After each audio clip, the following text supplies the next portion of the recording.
Hey, how's it going? Saman here from All Things PT, and in this video I'm going to go over what I did to get over my plantar fasciitis in 7 days. Before I begin, let's start with a little bit of a backstory first. I'm not a runner, but I always wanted to run. Last year, I wanted to run CIM and I wanted to train for that. And I started training it from, I believe, November last year, so November 2023. And it was all going great. I had a half marathon coming in on, I believe, May 2024. It was kind of like a trial before I started my marathon. And so I started running. I downloaded this app. I'm not going to tell you which one. I downloaded this app that will kind of customize your running for you. Everything felt great at the beginning. I didn't feel like I was overtraining or anything. One day where the run was about 14 miles, and I was kind of getting close to the half marathon day. Pretty excited. I ran 14 miles, no problem. I was like feeling great, but then I came home and all of a sudden I started limping a lot. The next day, when I got up and I took my first step, I was like, oh shit, it hurts a lot. And it was both my feet, not just one. And I was like, maybe I overtrained. I kind of knew it could be plantar fasciitis because the classic pain in the first step of the morning. But I was like, I don't think it was because I wasn't really overtraining. At least I didn't feel like I was overtraining. For whatever reason, there was a lot going on at that time, but I didn't really do a particular plantar fasciitis rehab for almost a month and a half, 2 months. There were good days and bad days for sure. But then I knew I had plantar fasciitis, but I never really took care of that, and it just kept on getting worse. It's kind of ironic in this channel because I always encourage people to do rehab as soon as possible. And the funny thing about it is, as I was having my plantar fasciitis, I also had hip impingement, and I treated hip impingement from day one, but I don't know why I didn't do anything for the plantar fasciitis. So I kind of gave up on running. I don't know why I didn't do PT again. I kind of gave up on running. I did a lot of bike, which I liked, but it never got really better. And I don't know why. After like a couple of months, it really spiked. And I was like, this is ridiculous. I should do something about it. And then I started kind of doing some rehab for plantar fasciitis. It got better in 7 days, and I'm like, this is so stupid. I should have done this a lot sooner. And I wouldn't have wasted so many months, right? And I did it, I felt better. And today, all of a sudden, I was like, I should make a video about it. And I was like, why haven't I made video about this? So this is what it is. Anyways, so plantar fasciitis, we know on the foot, we have a thick band of connective tissue. It's very thick. During my PT days in school, we had to dissect it, and it's really thick structure. And it's there to provide support of your foot. Without the plantar fascia, you are not going to have any stability on the foot. You're not going to get that bounce when you run. When we overtrain, it could be overtrain just like I did for running, or it could be things like maybe you're not used to standing or hiking and stuff like that, and you took up that hobby, or you were in a very uncomfortable shoes for a long time. Anything like that, you have a higher chance of having a plantar fasciitis. And so it's pretty easy to diagnose, to be honest. The classic sign, like I said, you wake up first thing in the morning, you are going to take a first step, and then you are going to have pain right over here. There is no doubt about it. Somewhere in this area, it may not be exactly right here, but it's going to be somewhere in that area. Your pain also kind of gets worse if you do this and then poke on that structure, and that would really hurt. And so that's called a windlass test. That's how you know you have plantar fasciitis, overtraining, pain first step right there in the morning, as well as when you do this, right? Pull your toes back and push on that plantar fascia, it hurts. That's how you know you have plantar fasciitis. Okay, so what do you do about it? What I did was, before I even took a first step, I kind of did something about it, okay? Before I took my first step, right after I got up, I kind of started with some gentle massage on this plantar fascia, okay? There is not a right or wrong way. The only wrong way is don't push too much through pain. Don't be too aggressive, especially at the beginning when you don't know how exactly all this is going to respond. And I would only spend about 15, 20 seconds, 30 seconds tops, especially in my first day or two, okay? And honestly, this was it. Whatever I showed you in the video, this is almost what I did first few days. And after that, what I did, at least for a day or two, I used my other hand, pushed on the plantar fascia. So pushed the fascia on towards my toes, and then I moved my big toe back and forth, just like this. Okay, kind of put a little pressure, pushed back and forth. Then same thing with the other toe. You don't want to be too aggressive in the morning. Believe me, it's going to hurt if you're too aggressive with these. Obviously, I had on both legs, so I did it on both sides. But for the sake of video, I'm only going to show you here.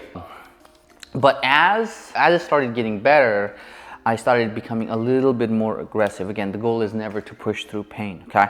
And then what I did, the night before, I would always freeze a bottle of water, put it in the freezer, and so that it's like a solid block of ice. And I would take the ice out and I would roll it on my feet, like I'm showing in the video. The funny thing is, this is kind of like unprepared, so I haven't frozen the bottle yet, but I'll freeze it and put it right here.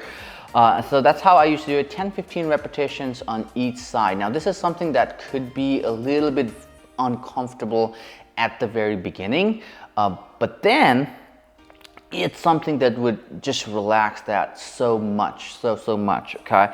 And so I do that 10-15 repetition in the morning before I do anything else, and boy, it helped me, you know, in the morning. So right after that, I like to drink my coffee. So while my coffee is getting prepared, this is what I do. And I'm going to go down to the floor and I'm going to show you.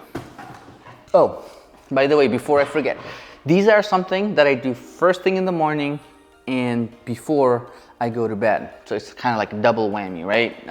So right before I go to bed, I would also do all these stretches and then end with the ice rolling. In the beginning, I kind of start with the ice rolling. At the end, I do ice rolling as well. So this is what I did right after I got up, and while I was brewing my coffee, and I would go on all fours. And at the beginning, what I would do is I would just rock back and forth with my all big toes bent, and I would try to put a little bit more stretch on the big toe. Okay, just rocking. At the beginning, like I said, when it's inflamed, it's kind of gets sensitive. So that's all I did was rocked 10 to 15 times, just like this. Just easy peasy, right? As I got a little bit more advanced, as I was able to tolerate a little bit more, instead of going all fours with my supported on my knee, what I did was I got the knee up and then I was back and forth like this. So this is a little bit more of aggressive than previous, and it puts a little bit of more stretch. I wasn't still holding the stretch, okay? I was still not holding the stretch. And what I would do after that is I would just, as I got a little better, I would just practice being in this position like this. And so that gave me a lot of stretch too. So I started off just rocking back and forth, knees on the ground. After day 2, I got up, still did rocking back and forth. And then after like, I think 3rd or 4th day, I was just sitting like this for a minute, 2 minutes, just getting a little stretch. And just getting a stretch, nothing more. And then I would also rock back and forth right there to put a little bit more pressure on the big toe. So now if you are unable to do that, for whatever reason, if going like this in this position is too painful, even on beginning, then you can always just do the same thing by just using your arm or your hand, and just doing this, you know, just gives it a little bit more elasticity. If not, most people should have no problem at least going a little bit of a rock and forth, back and forth, just rocking. And even later on, when things got better, I never jumped to this position at once. I was just starting off a couple of repetitions like this, got my knee up, couple of repetitions like this, and then I tried to sink in on this. The last one I'm going to be doing is kind of like strengthening the plantar fascia, strengthening the calves, strengthening the big toe muscles, and here's how you do it. Here's the final exercise I did. So I would roll up a towel. Obviously this is not a towel, but a yoga mat is going to work as well. So you roll up a towel. What you're going to do, you're going to put it on the ground, and this might be a little too high, but what you're going to do, you're going to step on the towel with just the toes, not with the whole foot like you're about to do a calf raise, but just with the toes. And you can hold on to something for support. And I like to spread my toes when I do it. So I'm holding on to something here, kitchen sink, and that's what I was holding on with the towel. And so all I would do is calf raises. And I would really feel it on that plantar fascia, okay? So just like this, hold for a few seconds, slow on the way down, up. Okay, get a stretch on the toes, plantar fascia, slow on the way down. Again, slow on the way down, up, slow on the way down. So that's something you may have to work on, where you may be using your whole ankle to go up first and then adjust so that your toes are kind of towards the edge and down if it's too painful. Or you can, even if that is painful, just go up and just hold that position like you were stretching, but really squeeze the calf and hold it there and down. And eventually I was able to work up to a point where I was able to do the single leg, okay? And so that's something, it took me a couple of days to work up to too.